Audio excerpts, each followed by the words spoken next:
I think about vocabulary a lot. Yeah, you do. You're a nerd. And for the listeners who don't know, there's a Twitter account. It's called the PTFO Dictionary, right? That's right. Shout out to that listener, viewer in Israel, apparently, who watches and learns, unlike you. Okay, The not learning nice. part. What he does is he looks up these stupid words you say and he finds out what they mean, like stupid. shambolic and censorious and Great word. perineum and all these other weird words that you were saying on the show. So shout out to him. Yes, you do think about vocabulary a lot. Yes, and so I've been dying to do an episode about vocabulary. Okay. And I wanted to do one in specific about a word that I argue, Cortez, is the most influential term in all of sports. These nuts? Close. Would you describe yourself as an alpha male? As alpha males, you always got in the back of your mind saying, listen, I want to be recognized as the greatest in the game. You got two alphas in the prime of their careers. He's got that alpha mentality. I'm a competitive alpha dude. And we could have kept going, by the way. Like, that's just sports. Like, the NFL playoffs are going on. Everybody is feeling like an alpha, or they want to. Well, so you say we could keep going, right? That's something you said. Yeah, it goes into non-sports politics. It's everywhere. What I thought of hearing that was you, because what you may not know is that our producers here and myself, we've been keeping track of somebody who's been saying that word an awful lot. Go ahead and roll the tape. I wanted to be an alpha in this test because he's the alpha. Again, he's an alpha. Just like huge alpha, like dominant energy from you. The alpha of all alphas. All right, so what I want to explain. You said it. What I want, a lot of times. The reason I have been saying it is because it's actually, first off, you. Second off, the idea of dominance, okay, of being the stronger person, being the alpha. It's something that is instinctive and intuitive. That's why you wanted to talk to me? Like biggest alpha male at the company? For the record, by the way, for the podcast audience not watching on YouTube or the DraftKings Network, Cortez, I'm just noticing this now, speaking of vocabulary. What? Cortez he's wearing a black polo shirt that says heat culture on it. So before I left the house, I also have a hat that says heat culture, and I put that on, and I looked in the mirror, and I said, I can't leave the house with a heat culture hat and a heat culture shirt, so I put on a Lebo hat instead. Yeah. But this idea of what heat culture embodies and what alpha male signifies and what we're all trying to do by being the dominant person in any competitive environment, which is to say life, it turns out that it all traces back to a book. This book, Cortez. What the hell is that? Read it. What does it say? What does it say on the cover of this book? It says The Wolf, the Ecology and Behavior of an Endangered Species. Did you say wolf? The wolf. That's how you pronounce wolf? Whatever, man. What is this accent? The wolf.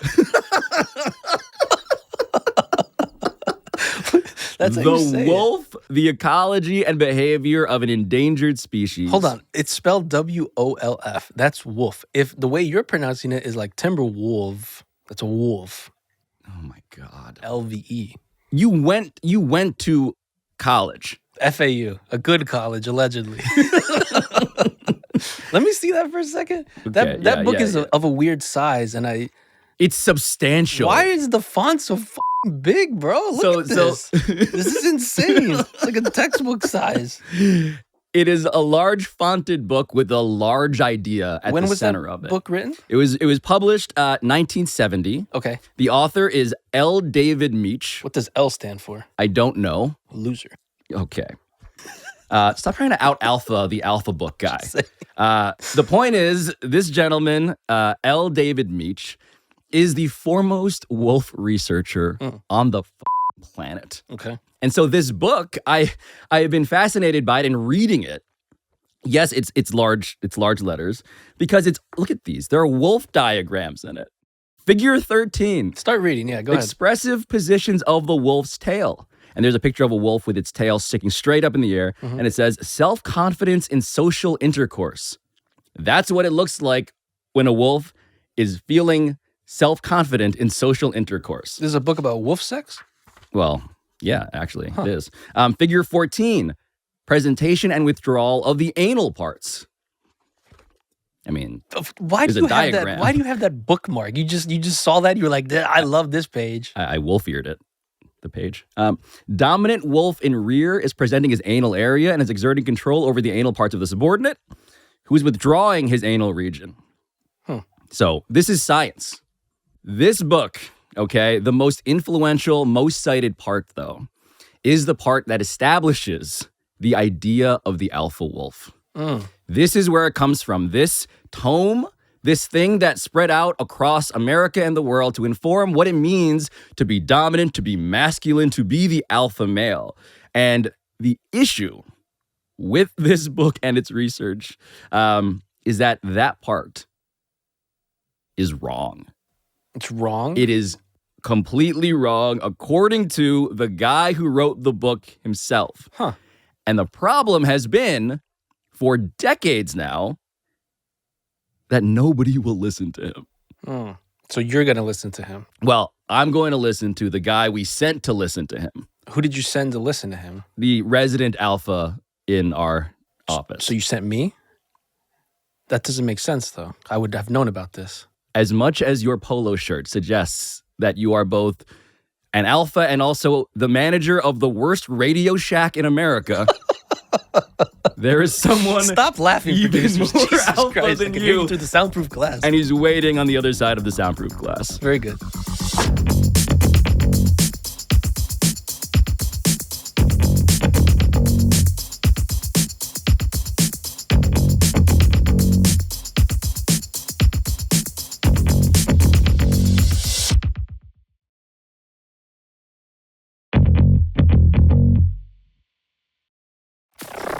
Bradley Campbell, thank you for taking on this assignment and drinking, which you just confessed off microphone, to be dandelion tea. Thanks, Pablo. No, I appreciate the embrace. of being in here. Yes. You're a valued part of the Meadowlark media community. You are many things. What you are not known as by the various people on the other side of this glass here is an alpha. No, I keep my past hidden. That's right. I don't know if they appreciate what I'm about to show the people watching on YouTube and the DraftKings Network, because you now, Bradley Campbell, are like short-sleeved, button-down podcast guy. You're a narrative podcast producer. Yeah, I'm the reporter. Yeah. I'm the guy at the coffee shop ordering a pour over. Absolutely. Yeah. Before, though, you were this. And I just need to stress that your hair is shorter, your quads are Godzilla-sized. There's so much alpha in you, Bradley. Like, how old are you in this photograph? I mean, I'm 18. Where are you? Because you're wearing a tank top and the shortest shorts showing off those quadzillas. And you look like you're a part of the Super Soldier program. Oh, yeah, that's like 180 pounds of Trump rally just coming at you, looking at that photo. But no, I'm at the Dallas High School track. I'm running the anchor of the 4x100 relay. Veins pulsating. How does one look like that? I mean, well, it was hay bucking season. So like after I was done with tracking the meet, we go over to Mr. Hatfield, late Mr. Hatfield's, like one of his farms. Because you're from rural Oregon. So super rural Oregon, Dallas. Yeah, just like Texas, sort of bigger the buckle, the closer to God sort of place. To pick up extra money, we'd buck hay. So we just roll around in field, buck hay, toss it up on the back of a trailer and do that, I don't know, 2-3 hours after all of our workouts. But yeah, you get gagged. Yeah, gacked is absolutely what is next to this photo in the dictionary, right next to another term, which we conscripted you to investigate. Because you, hay bucker, former high school track athlete, quarterback, all of these things. We sent you back out into nature, into rural America, to investigate how it is that we all became obsessed with the idea of the alpha. Yeah, you guys sent me out to the great state of Minnesota, out to St. Paul campus at the University of Minnesota. That's where I met our main character for the story, Alpha Dave. My name is Dave Meach. I'm a senior research scientist with the U.S. Geological Survey, and I've been a wolf biologist since 1958. He's amazing. He's 87 years old. You wouldn't know it, though, super sprightly. He walked up to, he bounded up to the second floor into his office, pushing desks and tables around to like get our shoot going. Baller. How is it that this 87-year-old man became the forefather of the alpha wolf? Oh, man, he is the preeminent wolf biologist. And it goes all the way back to 1958. He was a PhD student at Purdue University, and he was tasked with going to an island called Isle Royale. It's an island in Lake Superior, and he was there to track timber wolves as part of a research study for his PhD/dissertation. Right. But he had the right, kind of resume for it. Because he could guard Karl Anthony Towns. No. I don't know if I wouldn't put it past him. But no. I think the biggest reason is because, one, he had the brain for it. He went to Cornell University, People's Ivy. That's right. They have an ag school. They do. Is it the only one, I think, with the ag school? Absolutely. I mean, God bless Cornell. I mean, we're not having an ag school over at Harvard University, Bradley. Come on. We're not bucking hay over there. So anyway, he had the brain, but even more importantly for this is that he had experience beforehand trapping bears.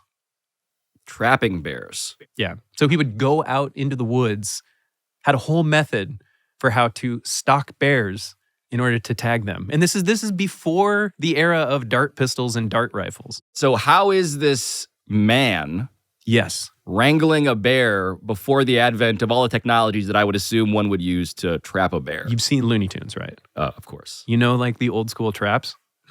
We would, bait them and set them out in the woods along old forest roads. And when a bear got caught in one of those, then we had to subdue the bear, drug it, and put ear tags on it. His team would jump out, wrestle the bear, grab the bear's feet, essentially, to spread eagle the thing. Ridiculous. And then get up close and then knock the bear out with drugs by hand. A bespoke bear drugging. So I do want to point out that this Dave Meach character, the scientist, who is the preeminent wolf researcher and apparently an expert bear trapper, himself, major alpha energy so far. Oh, huge back in the day, which made him the perfect PhD candidate to set loose on an island to track down timber wolves. Which are, for people who only know of the Timberwolves through, NBA. Drafting 3-point guards before Steph Curry. They're a lot scarier than that. Yeah, Johnny Flynn's jump shot. So anyway, Isle Royale is this undisturbed place that had a pack of timber wolves that one day came over on an ice bridge, they believe, to inhabit the island and hunt moose. Wow. So he is there to research these wolves. Yep. This is like him, in a sense, finding his calling. Oh my gosh, he's in seventh heaven. He would even bound around the island pretending to be a wolf. Packing stuff. He would pack food, pack around, and then go as far as he could, set up camp, try and track wolves the whole summer. So I'm imagining this badass who, in order to study the wolf, must become himself the wolf. Oh, yeah. But the biggest difference between trying to wrangle a bear and trying to wrangle a timber wolf would be what? You can't find timber wolves. So he spent the entire first summer there tracking these timber wolves, but it was kind of like tracking ghosts. But ghosts who leave shit behind. So all he did that entire first summer was just run around, track wolf scat, collect it, and then study it to see kind of what they ate, what their diet was to guess. But all he wanted to do was find a wolf. And so he got the idea in the wintertime to hire a pilot and get up in a Cessna and track him in the sky. His name was Don Murray, and he was an old bush pilot that actually had been hunting wolves as part of what he did. So it was handy to have him around, and because he knew, quite a bit about wolves and all. Wait, so the pilot was a wolf hunter in a literal sense. Yeah, dude. So this is scientist plus man who's trying to generally kill the thing that he is studying. Right. They form this duo that travels around looking for their targets. Yeah, it was almost like a bad buddy cop movie. But the pilot was really good because if you are hunting wolves from the sky, which I learned, You need a pilot that can fly really, really steady so that when you aim your rifle or shotgun out the window and shoot them from the sky, there's a good chance that you can hit your target. But it's just a funny moment where it flipped from, here's this pilot going out there flying, trying to track down wolves. Then all of a sudden, here's the researcher just sitting there and just kind of looking out, taking notes slowly. So yeah, you can imagine what the pilot was thinking too. But I think they ended up forming a pretty good bond until Dave asked him to do something where the pilot was like, dude, nah. What did Dave want him to do? Well, they were up in the plane one time and they saw a moose kill. So a pack of wolves had just taken down a moose. And Dave was like, oh, I really want to get close to it. I really want to study this thing. The pilot was skeptical about letting me get down on the ground with the wolves. At that time, wolves were considered pretty dangerous to people. In fact, the Park Service made me carry a small revolver, just in a gun, just in case I got into some trouble with wolves. This is a good reminder that even the guy, the badass hunter of wolves, he's like, you need to remember what a wolf is. Yes, and at that time, these were thought of as just these pure killing machines. Right. We all grew up with these fairy tales, right? About the big bad wolf, and the wolf was always the villain and blowing down pigs' houses and dressing up as a grandma, eating kids. This is rooted in all this fear. All of this fear. Generally, they were considered creatures that we shouldn't have around and that should be wiped out. In fact, Isle Royale was one of the very few places that they survived on at that time. Most places, they had been wiped out of the country. But eventually, the pilot relented and then landed the bush plane. And they had devised kind of a plan to, if the wolves were to attack him, the pilot would dive out of the sky and try to scare him. I don't want to Monday morning quarterback someone's wolf survival attack strategy, but that seems like a terrible idea. Yeah, I don't know if it was the best or most thought out plan, but it's the plan they went with. And so Dave's out there on the ice walking toward this moose kill, and he gets closer and closer, and it's gore everywhere. Think like Tarantino setting. Like it's that level. A lot of blood in a moose. Oh, yeah, and it snows everywhere. Right. So you've got blood on snow, which even if you've had a bloody nose in the snow, it just looks like a massacre. Well, I might be a little bit hesitant around blood, like Dave's a biologist, kind of used to it. So he just went there and then just started examining the kill.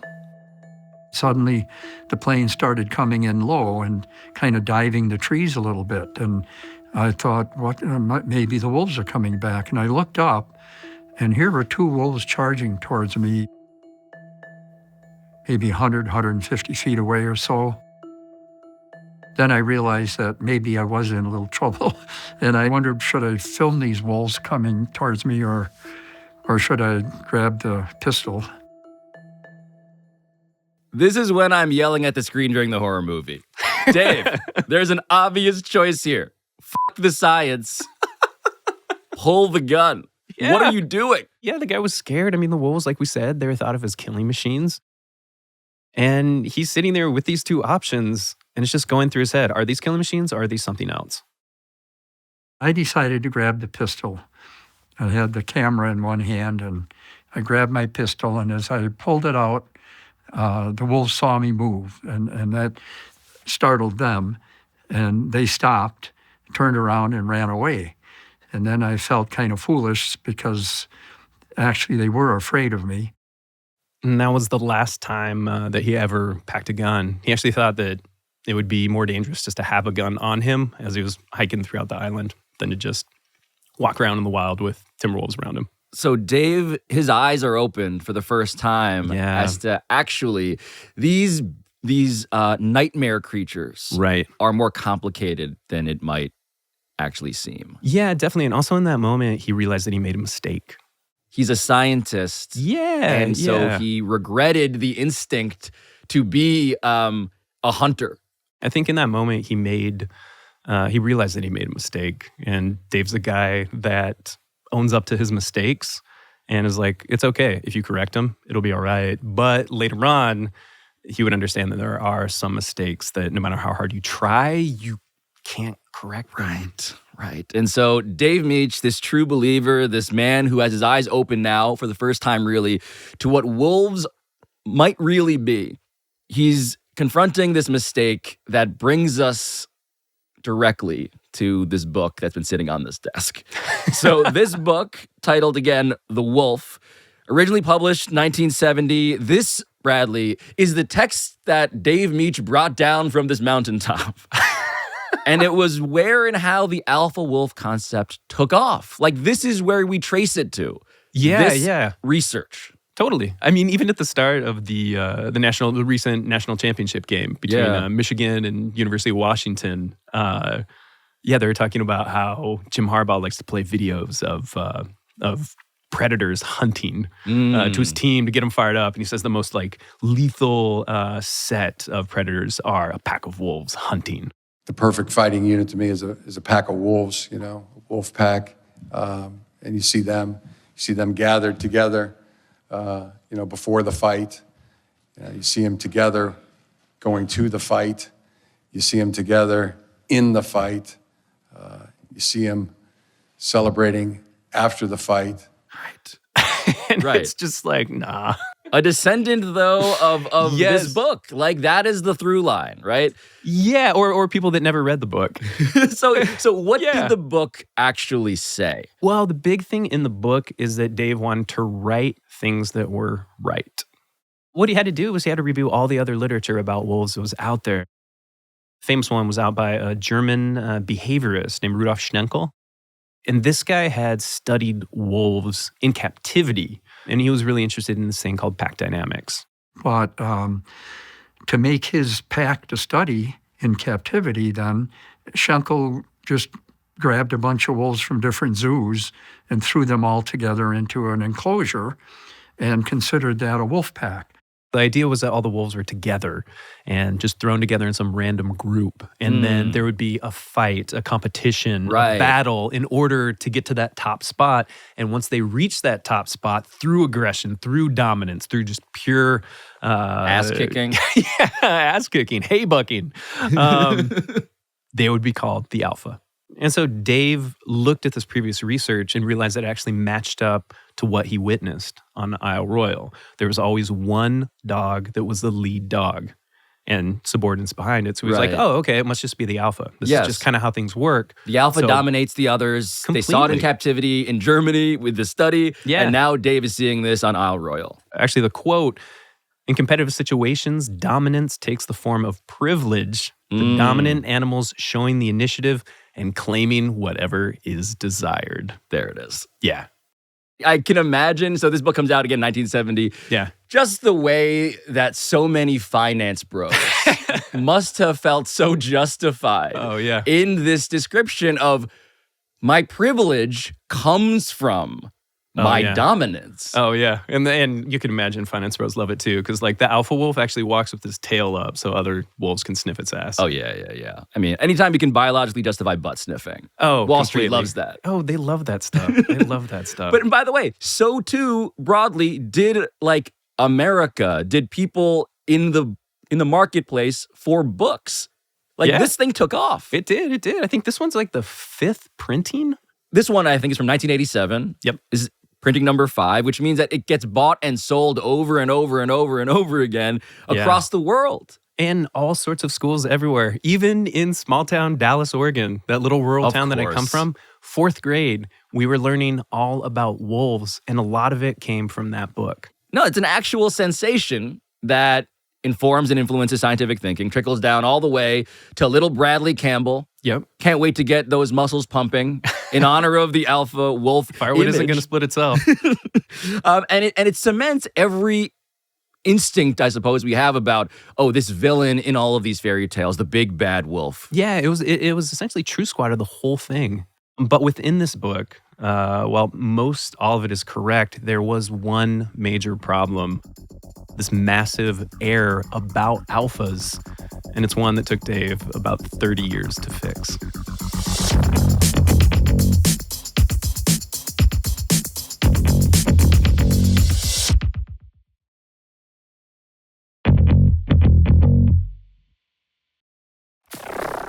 Okay, so I'm just doing the math here, right? So 30 years for Dave brings us to Yep. about 1999-ish. Yeah, height of Total Request Live. America at its peak. And we have Dave Meach, the #1 wolf researcher in the entire world. Yep. The man who has at least 5 printings of his super influential tome, The Wolf, that establishes and teaches America that the alpha wolf is a real thing, that these are dominant animals claiming what's desired. That's the quote. And then he realizes that he has something up about this seminal research. Yeah, and it just starts eating away at him. I began to realize that rather than strange wolves coming together and fighting and one becomes the alpha and all that, that's not the way it works. I'm imagining Dave Meach like in the shower one day, this true believer scientist who still is like stressed out about whether he should have pulled that gun on that wolf that was about to kill him. Like that guy's like, I have made a huge, tiny mistake. A nightmare for Dave Meach.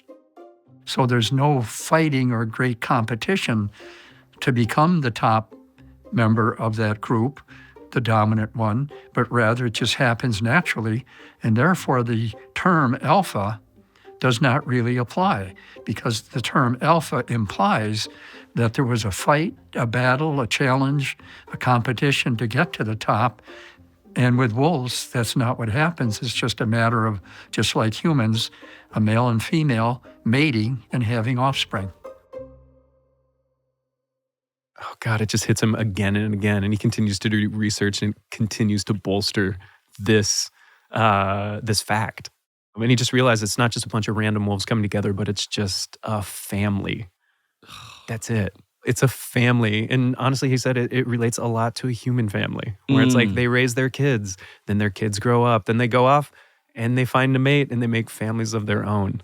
They come together, a male and female, and as they reproduce, they automatically become the dominant members of the pack, just like a human male and female, a mother and father, become dominant to their offspring. There's no battling. There's no battling. No, it's just a mom and dad. That's an alpha. Parents. This is for so many people for whom the alpha male was a way to either get back at or become their dad. This is a cruel bit of scientific poetry. Oh my gosh. Yes. Yes, it is. So just to be very clear here for our listeners, because we're establishing something that is staggering and radical. The alpha wolf, yes, is what? Horse. But the next question I have then, given the way that horse tends to smell. Which you know how horse smells. That's right. One of the Central few Park. animals Yes. in New York. It's I've like smelled, that, I've rats smelled and dogs. That scat, familiar with. Yep. How did Dave tolerate this for so long? Like, this is a huge existential concern. Now, this guy is a true believer. He cares deeply about correcting mistakes. And this was not, I mean, it was horse, but it was not a lie. No, he just got it no. wrong. Yeah. And so how does this sit with him for so long? How does he go about fixing this? He went to fix it in the most scientific way possible by publishing a journal article in 1999. And he challenged the whole idea and like brought to life the truth about what he learned. And then he's like, okay, I've settled it with the scientific community. Let me now change my book. Right. And he tries and he's like, hey, we have to fix this. It's completely wrong. But the publisher was like, nah, we can't do that. And he was like, no, then just stop selling it. Like, you need to stop selling this thing. But it kept on selling and it kept on selling. So past 1999, past 2000, past 2010, past 2018, all the way up to 2022, it finally went out of publication. This part is incredible. Yeah. The idea that Dave is doing the rare thing that so few public intellectuals of any kind ever do, which is raise their hand and say, not only do I want to correct the record, I would like to stop profiting off of this. And the publishing machine, why don't they help him make the record correct? I reached out to the publisher and they said they only comment on books that are being published. Oh, God. Right? But anyway, then I talked to Big another book. friend. Yeah, big paper. Big paper. Total big paper response. But anyway, then I talked to another friend who is in the publishing world, actually involved in Bill Simmons' Book of Basketball publishing. And he said it's a lot less nefarious. There are just a lot of pages here, or No, what? It's just a hella old technology. Oh, Books, right. printing physical copies. Yeah, you can't just go in and quickly get into the CMS and edit something, scrub it and fix it, and boom, like the change never happened. And so this is sad also, Yeah. because Dave is losing control of this creature. This alpha. Yeah, he can't put it back in the cage, man. We know this from just Living. from living in the present. Being in the sports world in particular, where this No doubt. is everywhere, dude.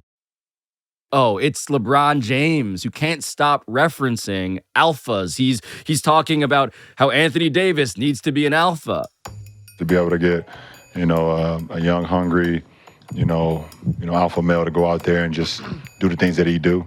It's Deion Sanders, Coach Prime, firing up his football players. Dominance. To be dominant all the time. Let's be dominant. Let's prepare to be dominant in the weight room, in the classroom, at home, in your meetings, and on this field. We got that? Yes, sir. All right. It even goes out to a brain supplement. Oh, yeah. In of order course. to get an alpha brain called Alpha Brain. Yeah. That is promoted by Joe Rogan. Of course.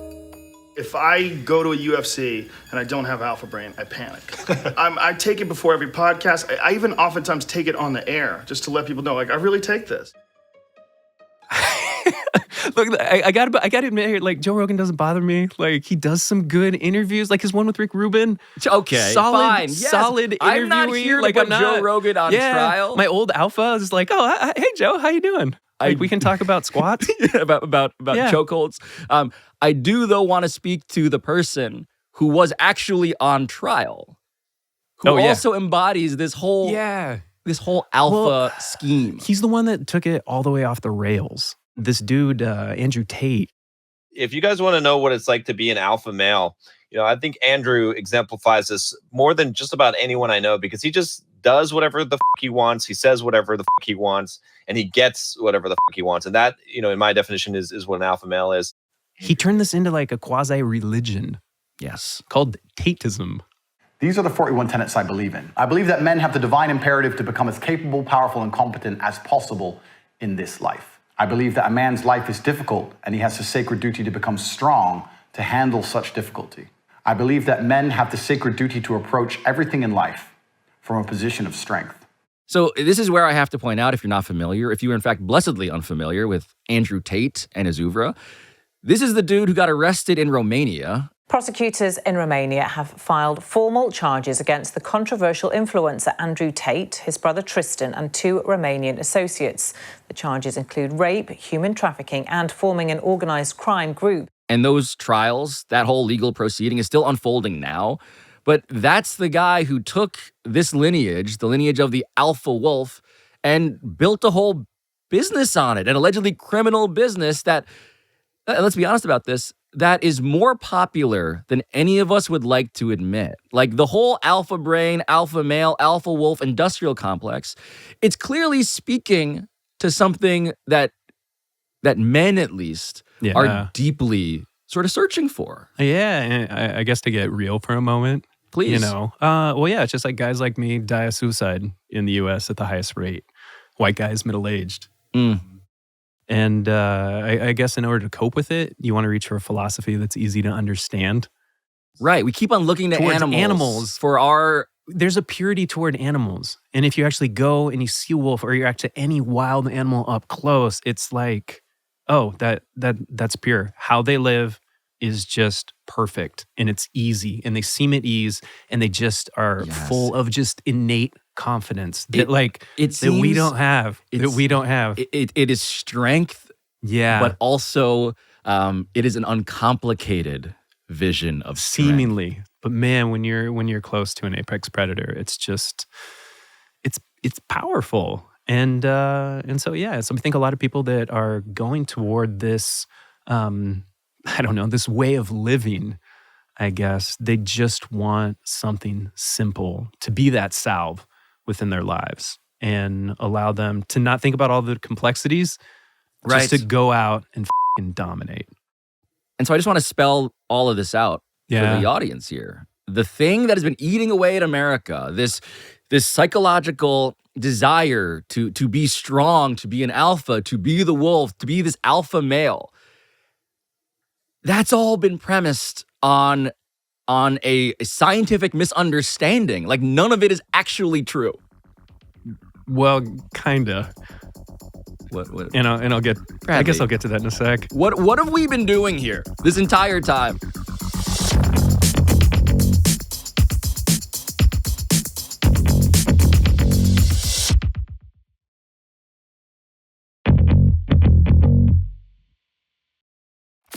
I'm trying to understand what it is that I found out today. Yeah. And I had thought that the alpha male, as established by our debunking, but which is, by the way, Dave Meach's own debunking of himself. Correct. Of the alpha wolf concept. We agree on that. That is not in dispute. It's not in dispute that this then went out to every high school and college in America, basically. Facts. How every athlete, every coach, every locker room wants to worship at the altar of what it means to be the alpha. Yes. And so, what are you now trying to tell me? Well, alpha wolves, they don't exist. They're just parents. But alpha males, they do exist. They do exist, but domination is a sort of narrow view. So that's Franz de Waal. He's one of the top primate researchers in the world. Now we're doing primate researchers. Yeah. I think it's important to get into another species in this because it's important about what he says because he studied chimps back in the day. Had this book called Chimpanzee Politics, Power and Sex Among the Apes. Back in the 90s, that book was a thing among people in power. Newt Gingrich, of all people, in Washington, who recommended it to Republicans in the House, I believe. And the craziest part is just like Dave's book, people immediately went right to the alpha and are like, yeah, love this thing. And they just ran with it. But Franz, when I talked to him, he was just like, could we just pump the brakes? The real alpha males that I know in chimpanzees, I think 1 out of 5 is dictatorial. And so it's tyrannical. And they often end badly because the group at some point is going to revolt. But 4 out of 5, I would say, are keeping the peace and protecting the underdog and keeping the group together. 1 out of 5 alpha males in chimps is dictatorial. 1 in 5. The other 4 out of 5 he's saying, keep the peace, protect the underdog, keep the group together, which is not alpha shit, as I have come to appreciate the alpha male as a concept. No. And sometimes they're just really friendly. Sometimes they do a lot of favors for their fellow chimps. And he added another important point in that it's more often than not, the people who decide who is the alpha of the group within chimpanzees, it's the women. The alpha female of the zoo group where I worked, whose name is Mama, because she was very motherly to everyone, but she had an enormous power. And you basically could not become alpha male without her support. So I'm listening to this and I'm thinking back, like near the end here, back to my time in high school debate when I felt most alpha. I love that My you were doing varsity something sport. Productive and I was just like stacking plates on the squat rack. I was lifting intellectual weights. And what I learned back then is that the key to any good debate, any good discussion of anything is you got to define your terms. Yeah. If we don't agree on what the we're arguing about, we're just like ships passing in the night. And so here I finally settle upon, it seems, this definition of alpha, which is just more complicated. Yeah. Right? Like the alpha wolf in the wild is just a parent. That's what Dave Meach, our 87-year-old friend in Minnesota, taught us. God bless him. It's not the domineering Andrew Tate kind of alpha image, but there are, in fact, Andrew Tate alpha chimps. Definitely. In this case. Definitely. They're just losers. I know. And I think the important part is to ground this whole desire to be the alpha is success, is to get whatever you want. Right. And so whenever I hear that people using the term alpha, I'm like, why do you want to choose a mode that has you finish 1-8 in the Pac-12? Deion catching strays. Jeez. But what they're saying is Diplomacy. Yes. An underrated part of leadership. Parenting. The idea to care and to be emotionally sensitive to those who are in your care. Yeah. That's what leadership is in the animal world. They're quite responsible characters, and they can become extremely popular as a result. So because the whole group looks at them for security. But now I'm putting on my hat as a political strategist because I am realizing that a complicated definition is a dangerous one. Yeah. And so what do we do about the word alpha, right? Like, where does it go? Can we actually do what Dave tried to do with his own book and like undo some of this? How do we approach that? Well, I think it's here to stay. I don't think we can do anything. And even Dave agrees with me on that. An alpha says Yes. whatever they want. With humans, yes. Yeah. Yeah, well, we're not going to stop that. I mean, that's just the way it is. But I think to bring it back to wolves, in order to be a good parent, they have to be lethal because pups got to eat and moose are huge. So you do have to, you'd have to kill at times. But the more important thing to be a great alpha, to be a great parent, you got to be affectionate to both your mate. You got to be really great to your pups, your kids. And that leads to possibly the coolest thing that I learned on this whole wolf tale, if you will, IL or LE. Yes.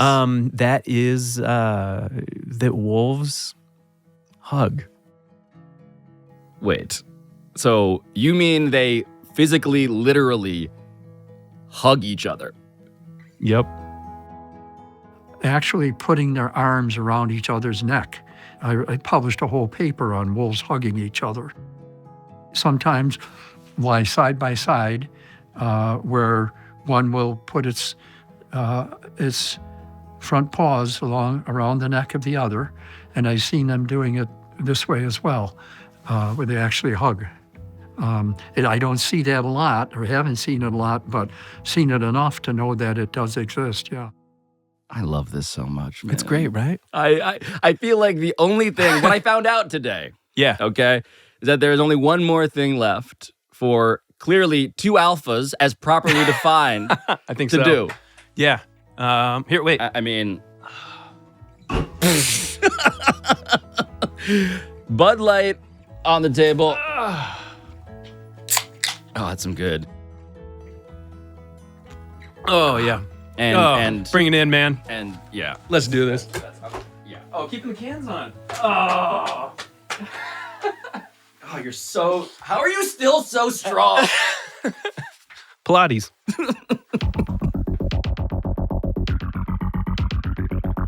For more of those quads and more reporting, overseen by Bradley Campbell, check out Sports Explains the World from Meadowlark Media, wherever you get your podcasts.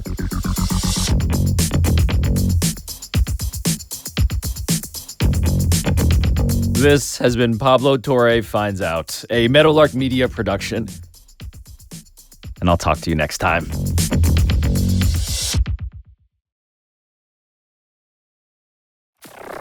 As soon as I heard what you were doing, I said two things. Number one, I want to do an episode about this. And number two, I need to go watch a game. Yeah. And we're doing both. I've done the second thing. And it's amazing. It's amazing to watch you in this setting. Not just because it feels like a sitcom to me, but because you, of course, approach this with the obsession, specificity, passion, discipline, every one of those words. I remember my son Knox, who is on this team. Who is how old? He's 9. He's in 3rd grade, so he's playing up. But last year, he got into basketball in the fall. We signed him up for a rec league. They were playing on 9-foot hoops. He was scoring like 35 a game.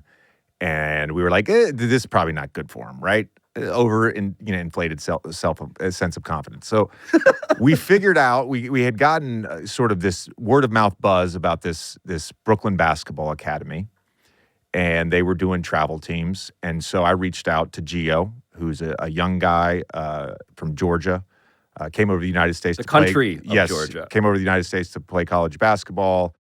There's immediate sort of connection that we have. He's obsessed. Kyle is his main guy, also obsessed. Doesn't feel like a thing you get into for the money. No. These guys are obsessed with basketball. They love development. They love coaching these kids. So I brought Knox to a practice. They had already started. They'd already had tryouts. Knox performed well enough to make the team. They did another month of practice. We started the City League. I went to one game. And within 5 minutes of the game, I said to Chelsea, nope, can't do this. Can't sit. Can't watch this. I've got to coach. So I went to Gio the next practice. I said, do you mind if I help out? He said, sure. So the following weekend, we had a game. And after the game ended, Gio called me and said, you should just be the head coach. It would be better for everyone. Would you say that you're good with kids? Would you have said that before you started coaching kids? I would say as a parent and as a father, I'm great with kids. I think the challenge for me, and I haven't been perfect with these kids, and I'll admit this, the challenge for me is finding that balance, because during a practice, during a game, the competitiveness comes out. And yes. It's I'm not like screaming at these kids. I've raised my voice. I've kicked kids out of practice, constantly reminding myself these guys are 9 and 10 years old. What does it take for a 9-year-old to get thrown out of practice by JJ Redick? Repeated offenses. Oh, the recidivists. Yeah. Yes. And generally speaking, it's tough at that age. I get it. We have 3 rules on our team. Don't disrespect the coaches. Don't disrespect your teammates. Don't disrespect the refs. And in practice, the coaches are the refs. So just play. I'll give you an example. Yeah. If I see a pattern of behavior that is disruptive, I find that disrespectful. If I then talk to you multiple times about that after a practice, game, whatever, I'm big on body language. I'm big on how you interact with your teammates. I'm big on, just like a sense of urgency, in practice. Like, all right, guys, put the balls down. It's time to go to the next thing, right? I have conversations. I've had conversations with parents. If then it happens repeatedly again, then go take 15 minutes off, Go Is that what you say? Yeah, generally speaking, I say go take 15 minutes off. There was one time I just said, you can go sit down for the rest of practice. And I had a conversation with the parent. It was all good. So much of how we sort of act and behave is shaped by our childhood. The accountability portion, the mental toughness portion, those things were built when I was 10, 11, 12, 13, 14 years old playing. When I get to high school and I've got a coach that held me accountable and truthfully would kick me out of practice and would challenge me to win every conditioning drill and would challenge me to be the best player in practice every day. And then I get to Duke. I played for Coach K. I was going to say. I get to the NBA. At this point, I'm like, I then played for Stan McGunny for 5 years. Like, I am who I am because of my coaches. I feel very grateful for that. I love how much you are concerned about whether you're doing this right. Well, I want to be good at anything I do, but I also want to be sensitive to the people I'm doing it with. I want to go back to something that I've talked about with the kids and with the parents, this concept, right?